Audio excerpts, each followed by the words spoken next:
করতে চাই, বিগত জাতীয় সংসদ নির্বাচনে যারা বঙ্গবন্ধুর আদর্শকে ভালোবাসে নাই, যারা বঙ্গবন্ধুর নেতাকে ডুবাই দিতে চেয়েছিল, তাদের জন্য আওয়ামী লীগের কোন জায়গায় জায়গা না হয়।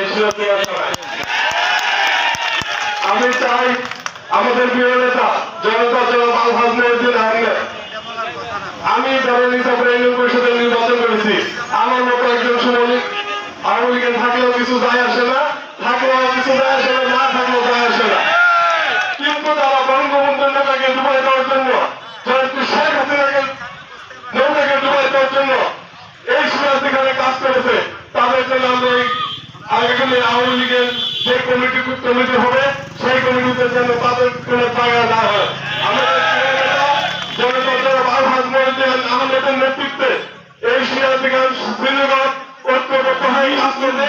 যারা শেখ হাসিনাকে ভালোবাসে, যারা বঙ্গবন্ধুকে ভালোবাসে, তারা আমি মনে প্রাণে বিশ্বাস করি তারা মহিউদ্দিনকে ভালোবাসবে। এই আশাবাদ ব্যক্ত করে আগামী সিরাজগঞ্জের সুষ্ঠু রাজনীতিকে